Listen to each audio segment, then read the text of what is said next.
Hoje eu quero falar sobre vivendo na verdade. É muito importante isso, irmãos, porque nós estamos em um tempo onde há tantas verdades, né? Cada pessoa tem criado suas verdades. Então nós precisamos ir para a Bíblia e pensar o que Jesus falava sobre a verdade, né? Onde ele deu o caminho para encontrar a verdade e o que é a verdade. Pilatos fez essa pergunta a Jesus: o que é a verdade, Jesus? Então eu queria hoje te ajudar a entender que o único caminho que temos é o caminho da verdade, e que esse caminho é Jesus. Então você abre sua Bíblia comigo, João capítulo 8, versículo 31 a 32, uma passagem para quem é discípulo, né? Para mim foi muito importante quando eu estudei a Bíblia, Jesus falando sobre a verdade. Em João capítulo 8, então, versículo 31 a 32, acompanhe aí com a sua Bíblia, anota, é importante se você estudar mais. Se você está nos visitando, por favor, acompanhe com a pessoa do lado. Eu sei que vai ser um tempo muito especial. E Jesus fala aqui sobre a verdade. Ele fala: disse Jesus aos judeus que haviam crido nele: se vocês permanecerem firmes na minha palavra, verdadeiramente serão meus discípulos, e conhecerão a verdade, e a verdade os libertará. Nessa primeira escritura, Jesus fala que a verdade ela vai ser conhecida através da prática das escrituras, das palavras dele. E que essa verdade ia trazer o que? A liberdade. E a discussão, depois você pode ler mais desse capítulo, a discussão ela fica em torno que nós não somos escravos, nós somos livres, de que liberdade você está falando? E aí vai desenrolar da história, você vai ver como termina. Mas o que Jesus está falando, que a verdade traz liberdade. Não é? Não lembra daquele filme Matrix, né? Onde chega num determinado tempo, o herói do filme, o personagem principal, sei lá, ele precisa decidir se ele quer tomar. Há duas pílulas, uma da verdade e a outra você continua como está, ligado na Matrix, né? E a verdade era cruel, mas era a verdade. E o que Jesus está falando com os judeus é isso: olha, a verdade ela existe, a mentira também. Você precisa decidir qual caminho que você vai seguir. E lá em João 14, versículo 6, olha o que Jesus fala. Jesus era toda hora questionado, e ele responde em João 14, versículo 16. Versículo 6. Ele responde assim: eu sou o caminho, a verdade e a vida. Ninguém veio ao Pai a não ser por mim. Aqui Jesus fala: eu sou o caminho, eu sou a verdade. Ninguém vai chegar ao Pai sem passar por Ele. E Ele então deixa claro que Ele é o único caminho. Em João capítulo 3, versículo 21, olha o que Ele fala também: mas quem pratica a verdade vem para a luz, para que se veja claramente que as suas obras são realizadas por intermédio de Deus. Então Jesus está falando da importância. Se Ele é o caminho e Ele é a verdade, para Jesus é muito importante que aqueles que o seguem vivam na verdade. Não diferente disso. Não há outro caminho.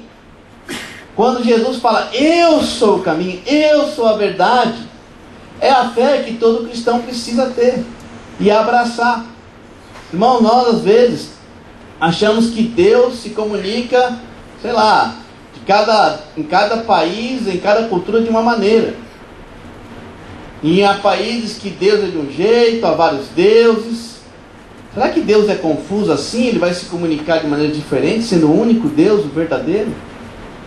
Será que para um povo ele vai se demonstrar de um jeito, para outro ele vai falar que é outro jeito? Para um ele coloca um tipo de evangelho, para outro? Não. Deus é um Deus que se mostra, e Ele mandou Jesus para isso, para mostrar que Ele era o único caminho e que a verdade é essencial para quem quer viver nesse único caminho. Aquele que se diz seguidor não pode abrir mão da verdade.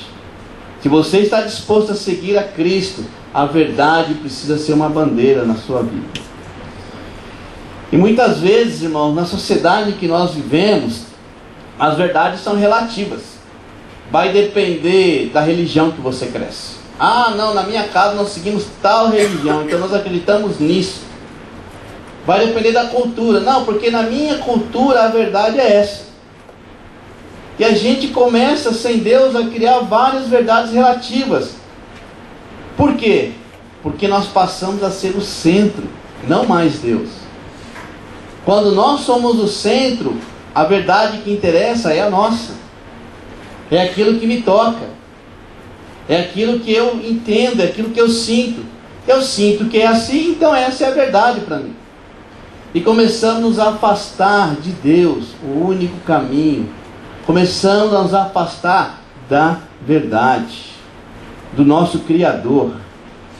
Essa semana eu tive conversando com algumas pessoas, convidando, falando, né, sobre Cristo, sobre a fé, sobre a Bíblia, e perguntando, o que é para você isso? Qual é a sua fé? O que é Deus para você? E a gente escuta cada absurdo, né? Eu escutei cada coisa que sinceramente até me assusta, de como podemos criar tantas falsas verdades se a gente não tem Deus como centro da nossa vida. Como você inventa doutrina, como você esquece que nós temos um Criador. Jesus não veio ensinar sobre verdades relativas. E é incrível porque Jesus falou para um povo completamente diferente de nós, não é? A cultura, como eles viviam, mas como a Bíblia hoje, você pode ler e ela é totalmente aplicável. Porque Jesus falou da verdade do coração do homem. Porque Ele trouxe para a gente entender qual era o caminho a ser seguido. Qual é a sua verdade hoje? O que você acredita? Até mesmo estando muito tempo aqui na igreja, qual é a sua verdade? O que você está construindo no seu caminhar aqui na igreja? Para você, Cristo é o único caminho, é a única verdade? Para você, o que está nas Escrituras é relativo, depende da situação? Ou ainda continua sendo a verdade absoluta de Deus? É o que você defende?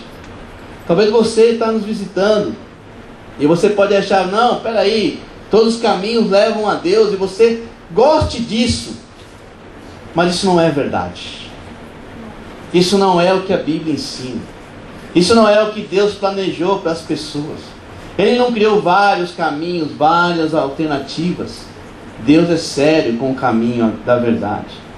Se Jesus fosse pregar verdades alternativas, Ele não seria crucificado. Ele estaria muito bem. Ele seria mais alguém de alguma cultura com ideias legais. Quem é o Cristo que nós estamos seguindo hoje? Diante do bombardeio que nós estamos recebendo da mídia, querendo colocar as verdades de todas as maneiras, qual é a nossa posição? O que você espera? Qual é a posição da igreja? Qual é a posição daquele que é um cristão diante de tantas falsas verdades? Qual vai ser o nosso comportamento? No mês passado eu preguei sobre isso, sobre que nós estamos em um terreno onde o diabo é o nosso inimigo. Nós somos os soldados que estão invadindo esse terreno. Quando nós estamos preparados para combater o mal, primeiro em nossos corações e neste mundo, qual é a nossa posição? Romanos capítulo 1, versículo 18 ao 32, ele dá uma explanada sobre como é o mundo de hoje. Se você acha que a Bíblia é um livro ultrapassado, quando você lê Romanos 1, você pensa, não, peraí, isso aqui foi colocado agora. Mas não. Em Romanos capítulo 1, versículo 18 até o 32, fala o seguinte: portanto, a ira de Deus é revelada dos céus contra toda impiedade e injustiça dos homens, que suprimem a verdade pela injustiça. Pois o que de Deus se pode conhecer é manifesto entre eles, porque Deus lhes manifestou. Pois desde a criação do mundo, os atributos invisíveis de Deus, seu eterno poder e sua natureza divina, têm sido vistos claramente, sendo compreendidos por meio das coisas criadas, de forma que tais homens são indesculpáveis. Porque porque tendo conhecido a Deus, não o glorificaram como Deus, nem lhe renderam graças, mas os seus pensamentos tornaram-se fúteis, e o coração insensato deles obscureceu-se. Dizendo-se sábios, tornaram-se loucos, e trocaram a glória de Deus imortal por imagem feita segundo a semelhança do homem mortal, bem como de pássaros, quadrúpedes e répteis. Por isso Deus entregou a impureza sexual, seguindo os desejos pecaminosos de seu coração, para a degradação do seu corpo entre si.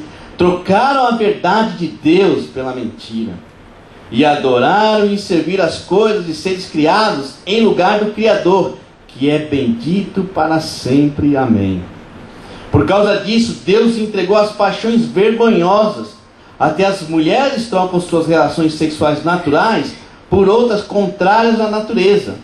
Da mesma forma, os homens também abandonam as relações naturais com as mulheres e se inflamam de paixão uns pelos outros.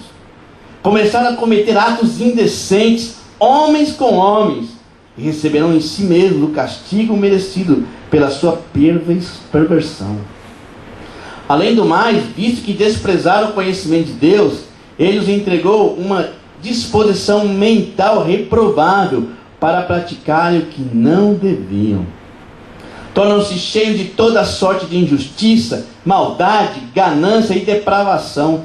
Estão cheios de inveja, homicídios, rivalidades, engano e malícia. São bisbilhoteiros, caluniadores, inimigos de Deus, insolentes, arrogantes e presunçosos. Inventam maneiras de praticar o mal, desobedecem aos seus pais, são insensatos, desleais, sem amor pela família, implacáveis.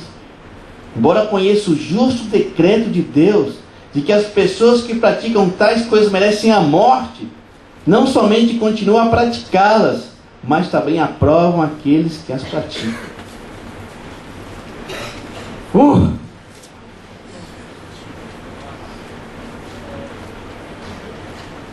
Talvez você escute isso e pense: nossa, o Marcos ele deve ser homofóbico, ele deve... Mas eu não tirei nenhuma palavra minha daqui. Foi a Bíblia. A não ser que Deus também seja considerado como homofóbico. E a Bíblia é clara nos tempos de hoje. Não é certo e Deus não aceita. Ainda que nós temos que amar aqueles que praticam, esperar que eles se arrependam e ajudá-los. Ainda que muitos talvez tenham isso, e ao estudar a Bíblia arrependeram, se mudaram. A Bíblia é séria com as coisas, com os padrões do mundo de hoje. Essa verdade não foi mudada. Jesus não veio falar: vamos nos adaptar à realidade de hoje. Isso não é mais indecência, isso é natural. Deus, as pessoas também... Olha, irmão, a gente pode parar e falar de várias coisas. Eu só estou falando isso porque, prepare-se, porque a coisa tem vindo com muita força. Cuida do seu filho, cuida da sua filha, cuida de você. Já escutei, próxima novela, isso vai ser o tema. Homossexualidade, homem beijando homem, isso é uma coisa normal. E você ainda acha que novela é bom? Ensinando valores que não são os valores de Deus. Quem nós seremos diante disso? Mais um, aquele que, não, peraí, né, deixa pra lá. Se você tem alguma dúvida, você pode estudar Levítico, capítulo 18. Levítico fala todas as coisas que Deus reprova. Pecados sexuais. Olha, nós precisamos combater isso no nosso coração, irmãos. O mundo está pervertido. Estamos em épocas de trevas, das mais densas que você possa imaginar. Em Êxodo 15, acho que Abraão, não sei se Abraão ou Jacó, ele cai no sono profundo e vem umas trevas densas sobre ele. E Deus fala: olha, é porque o seu povo, os seus descendentes ficarão 400 anos na escravidão. Serão tempos difíceis. Irmãos, nós estamos em tempos difíceis.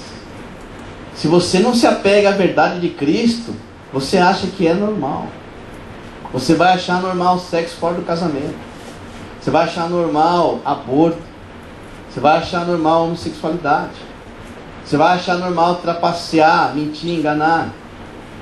Você vai achar normal várias coisas. Você vai achar normal a mentira, o engano. Porque a verdade, ela está deixando de ser uma força íntima naqueles que seguem a Cristo. Você é defensor da verdade. E se para defender a verdade você precisa ser preso? E aí? E se por defender a verdade você precisa ser machucado? E aí? Jesus não abriu mão da verdade, irmãos.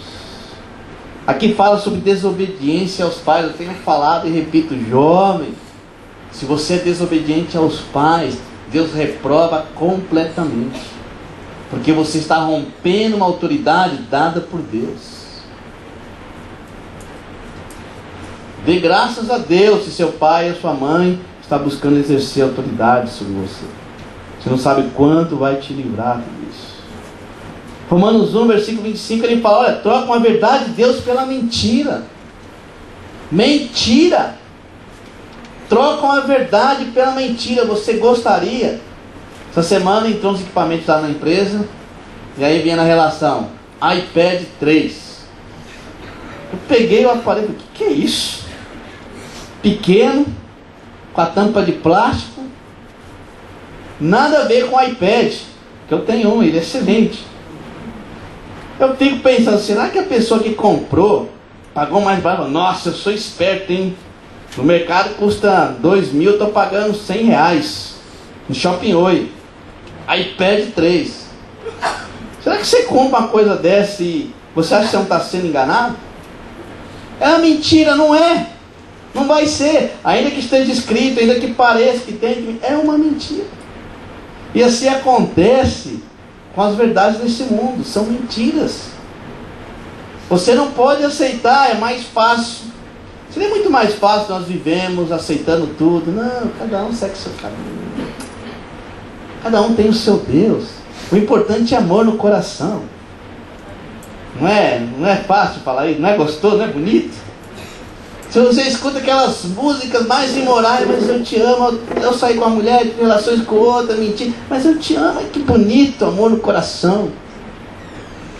Trocando a verdade pela mentira. Você quer mentira?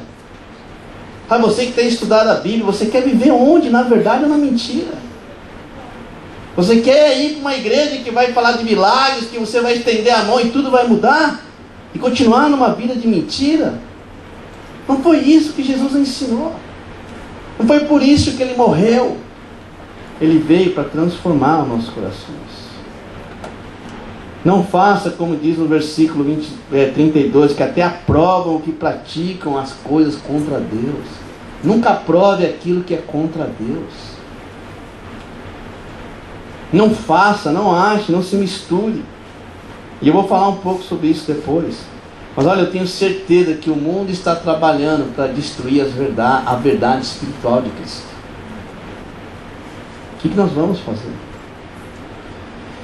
A Bíblia tem um exemplo de uma igreja que eu acho interessante. E ela é uma igreja que é muito fácil a gente se comparar e se encontrar dentro dela. É a igreja de Corinto.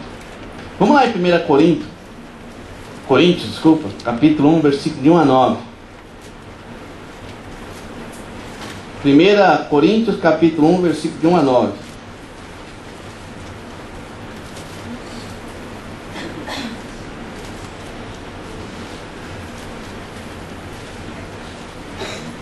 Versículo 1 fala assim: Paulo, chamado para ser apóstolo de Cristo Jesus, pela vontade de Deus, e o irmão Sóstenes, a igreja de Deus que está em Corinto, aos santificados em Cristo Jesus e chamados para serem santos, juntamente com todos os que em toda parte invocam o nome do nosso Senhor Jesus Cristo, Senhor deles e nosso. A vocês graça e paz da parte do nosso Pai e do Senhor Jesus Cristo. Sempre dou graças a meu Deus por vocês, por causa da graça que lhes foi dada por Ele em Cristo Jesus.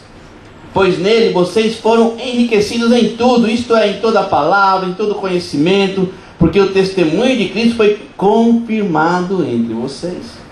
De modo que não lhes falte nenhum dom espiritual, enquanto vocês esperam que o nosso Senhor Jesus Cristo seja revelado. Ele os manterá firmes até o fim, de modo que vocês serão irrepreensíveis no dia do nosso Senhor Jesus Cristo. Fiel é Deus, o qual nos chamou à comunhão com o seu Filho Jesus Cristo, nosso Senhor. É tão legal como Paulo começa a carta de 1 Coríntios. E é uma carta super forte. Depois vamos ler alguns trechos.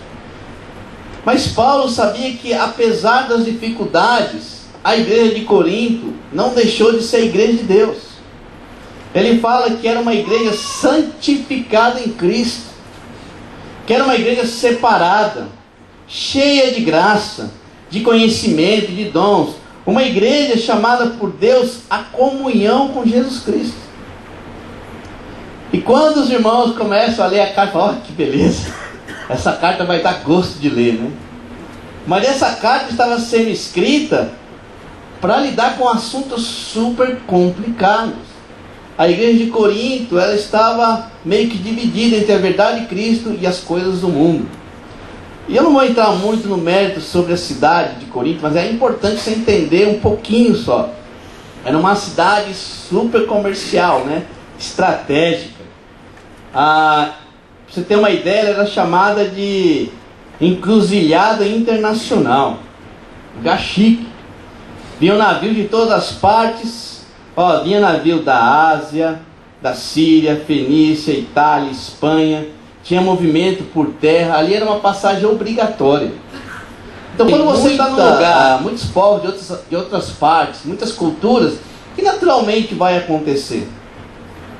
Influência, novas ideias, né? Aqui no Brasil você vê, né? A Bahia tem influência de tal povos, né?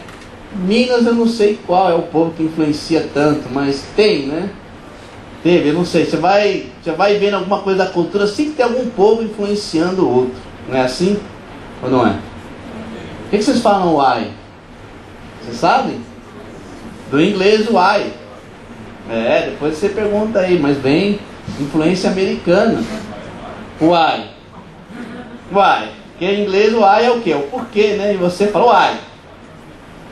Depois você pergunta pro pessoal lá qual é a cidade que tem Governador Valadares, né? Que vem uma fábrica cheia de americano. E aí vem os motivos why, né? E tem mais coisa por aí.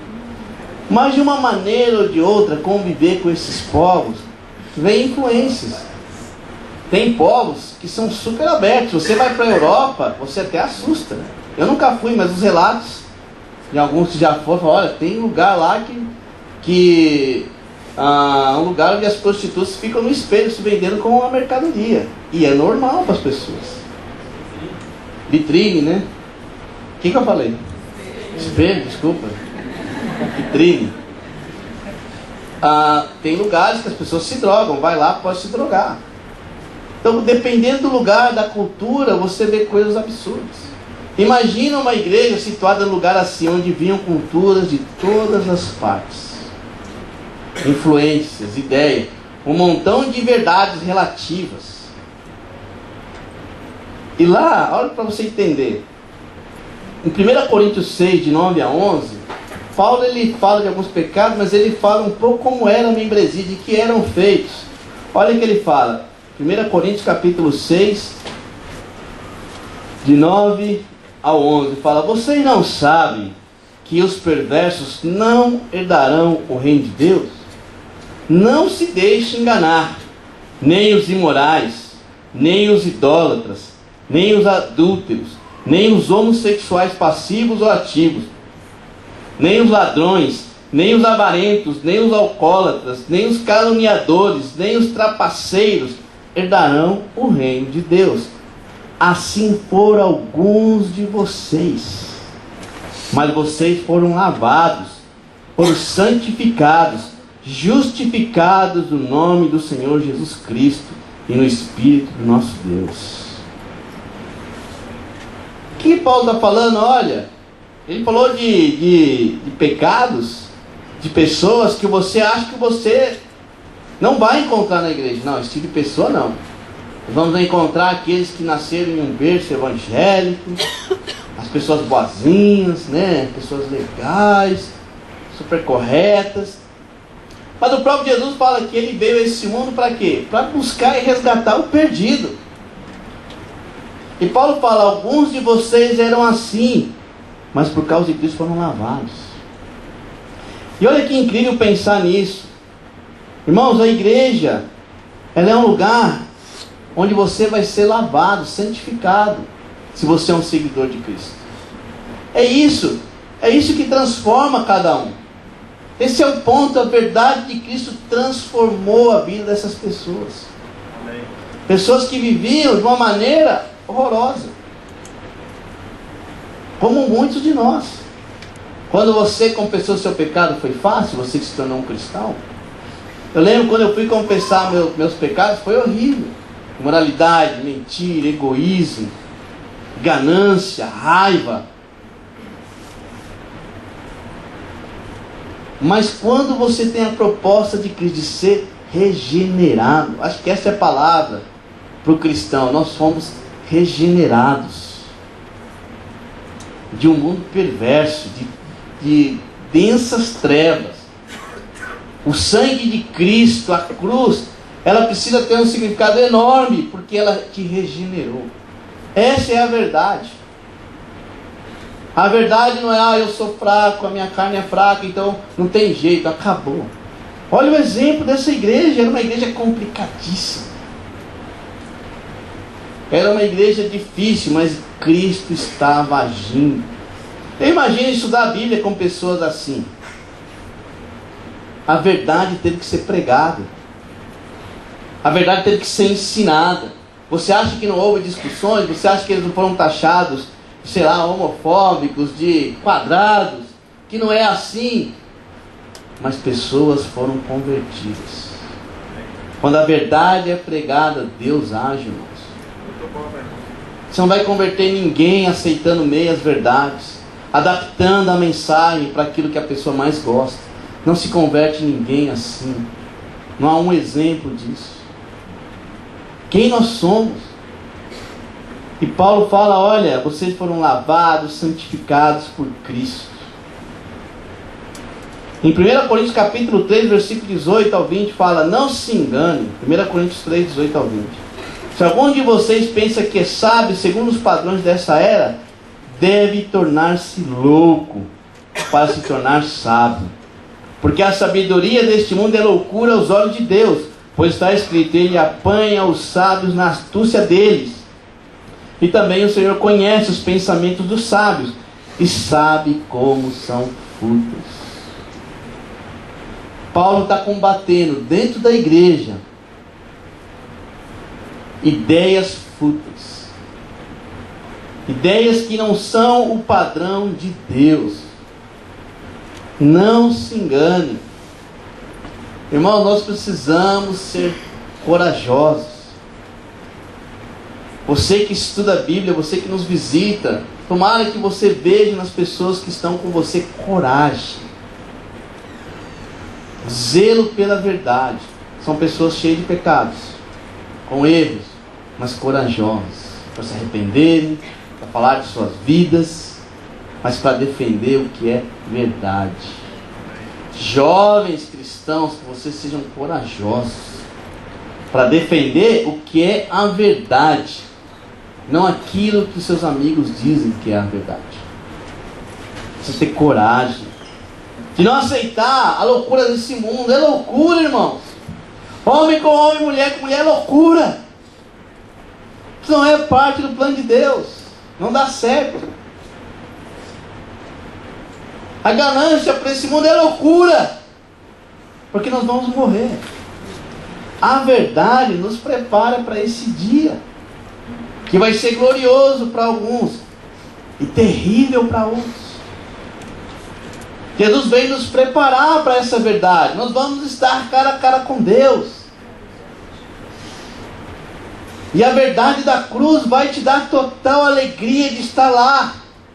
Agora, se você nem sabe o que eu estou falando, tem que se preparar, porque nós não sabemos. Irmão, semana tras semana, só coisas horríveis acontecem. Semana passada, um jovem de 19 anos foi assaltado, não reagiu, entregou o celular, Levou um tiro na cabeça. Na cabeça. Eu tento me colocar no lugar desse pai, porque eu sou pai. Isso é horrível. Isso é destruidor. Mas esse é o mundo. Qual é a verdade que nós estamos defendendo?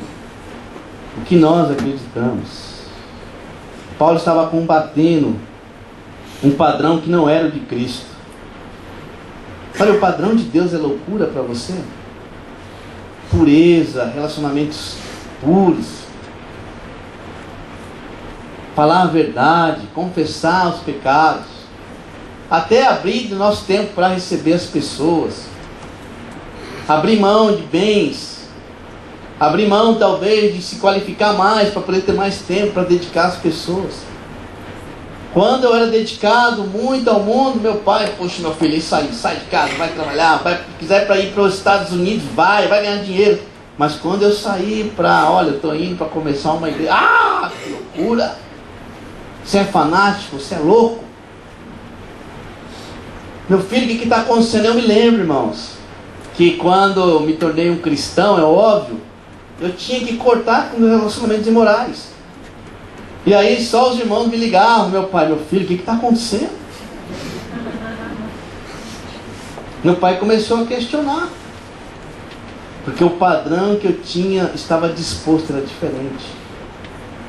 Eu lembro quando eu cheguei aqui em Belo Horizonte, entrei lá na empresa cheio de técnicos, sai o carro da empresa e passa uma mulher super atraente, mal vestida, e todo mundo mexe. E ele fala, olha lá, Paulista, me chamava de Paulista. Eu tenho convicções sobre isso, sobre Deus. E parecia um extraterrestre. Você acha que foi fácil? Eu fiquei com vergonha.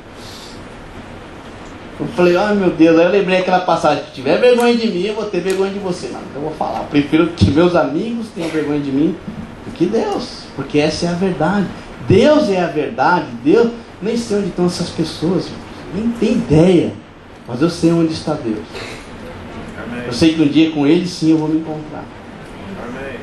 Essa é a verdade que nós temos que defender. Não adianta você ser um aqui e outro lá no seu trabalho, na rua, não adianta. Porque Deus continua sendo Deus. Qual é o padrão que você segue hoje? Quando você estuda sobre a igreja de Corinto, você vai no capítulo 1 ao 3, Paulo fala sobre divisões na igreja. Pessoas tinham divisões umas com as outras. No capítulo 5 ele fala de imoralidade de um nível que é arrepiante. Ele fala de alguém que tinha relações com a madrasta.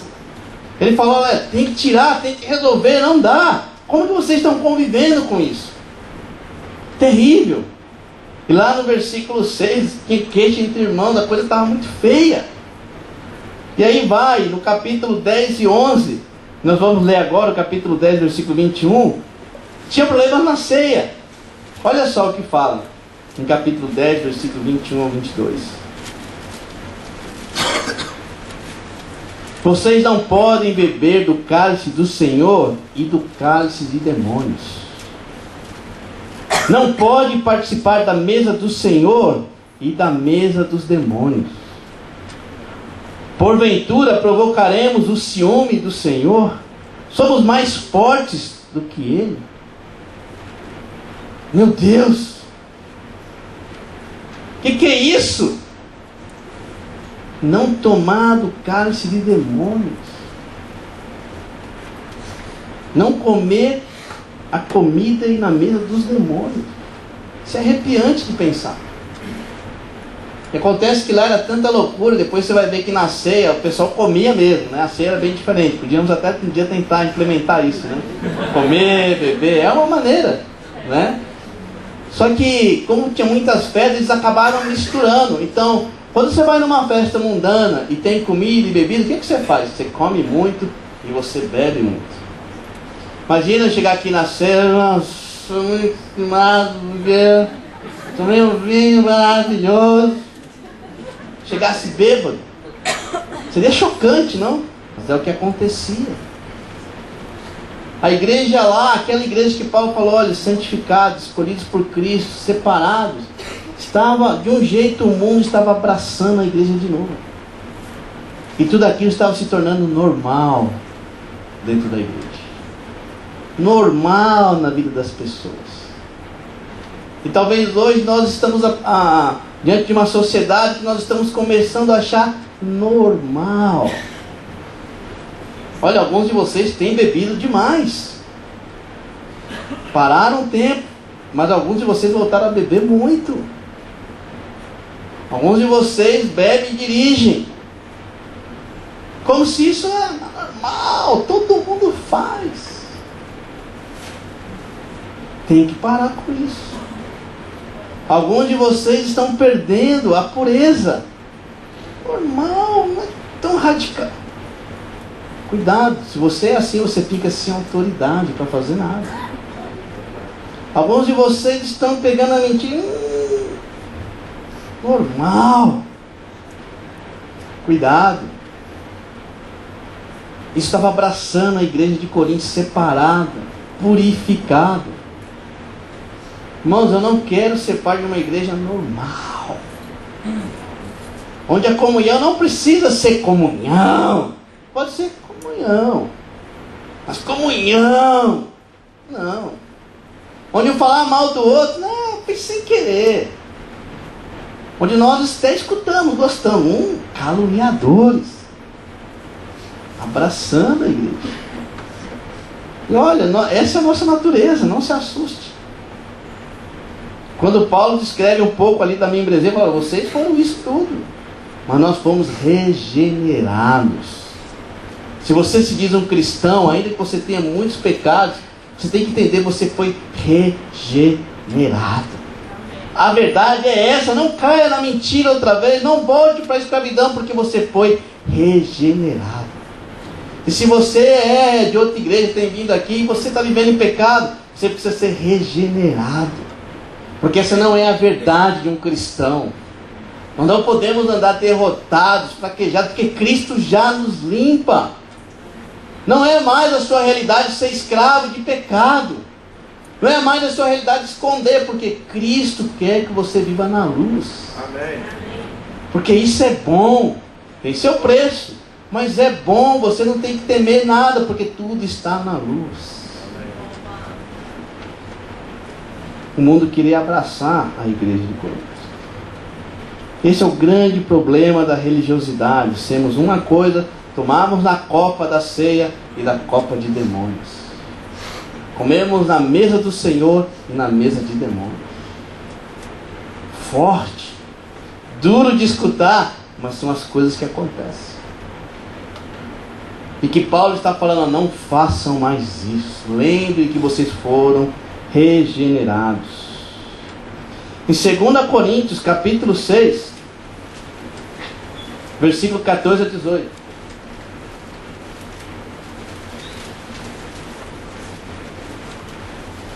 Não se ponham em julgo desigual com os descrentes, pois o que tem em comum a justiça e a maldade? Ou que comum pode ter a luz com as trevas? Que harmonia entre Cristo e Belial?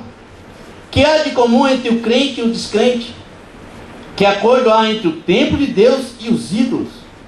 Pois somos santuários do Deus vivo, como disse Deus, habitarei com eles e entre eles andarei. Serei o seu Deus e eles serão meu povo. Portanto, saiam do meio deles e separem-se, diz o Senhor. Não toquem em coisas impuras, e eu os receberei, e lhes serei pai, e vocês serão meus filhos e minhas filhas, diz o Senhor Todo-Poderoso. Parece até, puxa vida, então cristão não pode misturar com ninguém, né? São eles lá e nós aqui. Não é nada disso. O que Paulo está falando, olha, não se ponha em julgo desigual, não vai funcionar.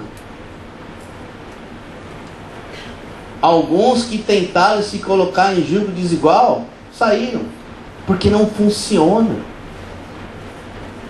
Não dá certo. A Bíblia é clara, sai do meio. Não se envolve. Ao mesmo tempo que você precisa amar. Eu estou falando, irmão, então a partir de hoje nós vamos fechar a porta, vamos mudar todos lá para a montanha. E vamos só ficar, Deus, estamos aqui separados. Não é isso, você sabe. Essa igreja é para você que está morrendo no pecado. Para que você tenha esperança, olha, há vidas que também morreram no pecado e foram regenerados. Se você quer ser regenerado, está no lugar certo. Mas não continua nessa vida, porque não é o que Deus quer. Não mistura. Olha, se você está em coisa ilícita, sai. Não funciona. Sua alma está em perigo. Se você se envolve sexualmente com alguém, sai. Não funciona.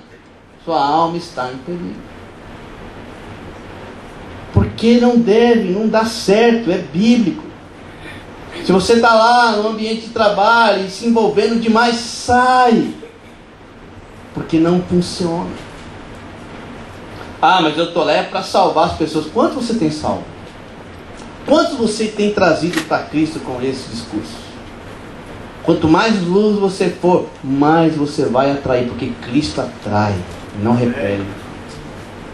Quanto mais parecido com Jesus você for, mais as pessoas te buscarão. Podem gozar da sua cara, podem rir de você, mas o dia que o bicho pegar, é vocês que eles vão lembrar. Eu vou lá falar com aquele crente lá do meu trabalho, ele é meio esquisitinho, mas ele faz coisas boas. Sabe, olha, irmãos, as pessoas estão cansadas desse lixo. Eu tenho um filho que está entrando na adolescência, e olha, isso aqui tem sido o versículo da minha vida. Eu agarro isso aqui, olha, não se põe em julgo desigual. Graças a Deus que nós temos a Bíblia para ensinar nossos filhos. Porque já não é a sua opinião, não é a sua verdade, é o que Deus coloca. Não dá certo, meu filho. Confie. Ah, e o que você viu na minha mãe? Imagina se eu fosse um cara mundano. Imagina se nosso casamento fosse horrível. E Deus, meu filho. Eu posso falar do antes e do depois. Porque a Bíblia transformou, me regenerou. E isso não há faculdade do mundo que vai ensinar para o seu filho. Não há curso de especialização no exterior no mundo que vai falar isso para o seu filho. É o que você vive. Nossos filhos não vão seguir o que falamos, vão seguir o que vivemos. A verdade de Cristo tem que atrair nossos filhos, irmãos. Porque Ele olha a nossa vida, como é bom viver regenerado. Imagina se você tivesse uma doença horrível e você fizesse um tratamento e você fosse regenerado. Você não está agradecido? Puxa, olha, médico de tal, remédio tal, olha, obrigado, oração, me ajudado, eu estou regenerado. Assim deve ser o cristão. Fala, olha, eu era isso, mas eu estou regenerado. Isso atrai e não nos leva para o meio do mundanismo. Você está andando na verdade? Juntando tudo isso que eu tenho falado para você? Cristo, a verdade de Cristo é o que você defende. Você morre por ela. Você combate o mal com a verdade. Ou hoje você vive em densas trevas por causa do pecado. Em 1 João capítulo 1, versículo de 8 a 10. Bom, vocês podem só escutar, não precisa ir lá, não anotem só. Fala o seguinte: se afirmamos que estamos sem pecado, enganamos a nós mesmos e a verdade não está em nós. Se confessarmos nossos pecados, Ele é fiel, justo para perdoar os nossos pecados e nos purificar de toda injustiça. Se afirmamos que não temos cometido pecado, fazemos de Deus um mentiroso e a sua palavra não está em nós. O problema não é a nossa fraqueza, o problema é que nós estamos colocando na luz. Ele fala, nem fala que você não tem pecado, porque você tem, nós temos pecado, nós temos cometido pecado, irmãos. Mas nós vamos confessar. Vamos pôr para fora. Porque Deus não vai te castigar. Ah, pôs o pecado para fora, joga a pedra. Vamos queimar lá fora, gente. Não, todas as vezes que eu confessei, pus na luz, eu só recebi amor, perdão, restauração, regeneração. Essa é a verdade. Não se engane, não ache que vão achar de mim, que vão falar de mim. Não caia nesse engano. E depois a gente pode terminar Bom, eu vou ter que terminar aqui, mas vamos lá para 2 Coríntios, capítulo 7, de 6 a 13. Como que terminou, né? Paulo foi lá e fez uma carta super forte, a igreja escutou, e como que terminou isso? 2 Coríntios 7, de 6 ao 13, diz o seguinte: Deus, porém, que consola os abatidos, consolou-nos com a chegada de Tito. E não apenas com a vinda dele, mas também com a consolação que vocês lhe deram. Ele nos falou da saudade, da tristeza, da preocupação de vocês por mim, de modo que a minha alegria se tornou ainda maior. Mesmo que a minha carta lhes tenha causado tristeza, não me arrependo. É verdade que o princípio me arrependi, mas pois percebi que a minha carta os entristeceu, ainda que por pouco tempo. Agora, porém, me alegro porque vocês foram entristecidos, mas porque a tristeza os levou ao arrependimento. Pois vocês se entristeceram como Deus desejava e de forma alguma foram prejudicados por nossa causa. A tristeza segundo Deus não produz remorso, mas sim arrependimento, que leva à salvação. E a tristeza segundo o mundo produz morte. Vejam o que essa tristeza segundo Deus produziu em vocês. Que dedicação, que desculpas, que indignação, que temor, que saudade, que preocupação, que desejo de ver a justiça feita. Em tudo vocês se mostraram inocentes a esse respeito. Assim, se lhes escrevi, não foi por causa daquele que cometeu o erro, nem naquele que foi prejudicado, mas para que diante de Deus vocês pudessem ver que por si próprios, como são dedicados a nós. Por isso fomos revigorados, além de encorajados, ficamos mais contentes ainda ao ver como Tito estava alegre, porque seu espírito recebeu o refrigério de todos vocês. Olha o resultado. A igreja que estava bem, que depois se amoldou ao mundo, mas que ainda tinha o Espírito de Deus nela, foi repreendida. Paulo até ficou meio arrependido, falou: nossa, acho que eu fui duro demais. Às vezes eu falo algumas coisas e falei: nossa, acho que eu fui duro demais. E às vezes nós somos mesmo, mas é tão bom quando você ouve um ou outro falando: puxa, aquilo que você falou me tocou. Aquilo que você leu era isso. Aquilo me ajudou. E aí você vai saindo um pouco da culpa, né? E Paulo fala: eu me senti mal, mas quando eu vi o resultado, quando eu vi que aquilo, em vez de causar uma tristeza mundana, que te leva ao remorso, mas que não te leva a mudança nenhuma, quando eu vi que foi ao contrário, que na verdade vocês se arrependeram e mudaram, e foram tão incríveis, isso animou nossos corações, uau, eu fiquei tão satisfeito.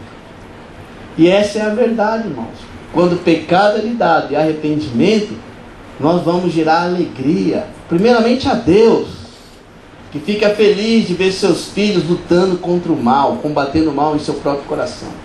E segundo, isso revigora, ajuda as pessoas a terem esperança. Irmão, nós estamos passando em um tempo onde nós precisamos revigorar a nossa fé. Nós vamos perder o apego a esse mundo, a nossa carne, e ir para Deus, e provar o alívio, e provar a alegria, e provar a felicidade que é ter uma vida na luz. E sermos aqueles que vamos trazer esperança, como aconteceu aqui, e eles revigoraram. Só para terminar mesmo, 1 Coríntios 10, 13, você pode ir lá, ele fala que você não vai sofrer nenhuma tentação que você não possa suportar. Que Deus vai dar o alívio, que Deus vai dar a saída. Essa é a verdade. Então que hoje, irmãos, tudo que eu falei aqui sirva para mexer muito com o seu coração, como tem mexido com o meu. Sirva para te levar ao arrependimento, para te dar coragem. Que sirva para você olhar que coisa você ainda não pôs nas mãos de Deus, o que não anda na luz na sua vida. Que sirva também para você lembrar que você está regenerado, que Cristo já fez o mais difícil, e que nós podemos sempre voltar para a luz, e que essa é a vida que Jesus quer para nós. A verdade nos libertará. Andemos na verdade. E você que tem nos visitado, nós queremos te chamar a andar na verdade. Estuda a Bíblia. Para de fugir daquilo que você precisa mudar. Confesse e Deus trará refrigério. Amém?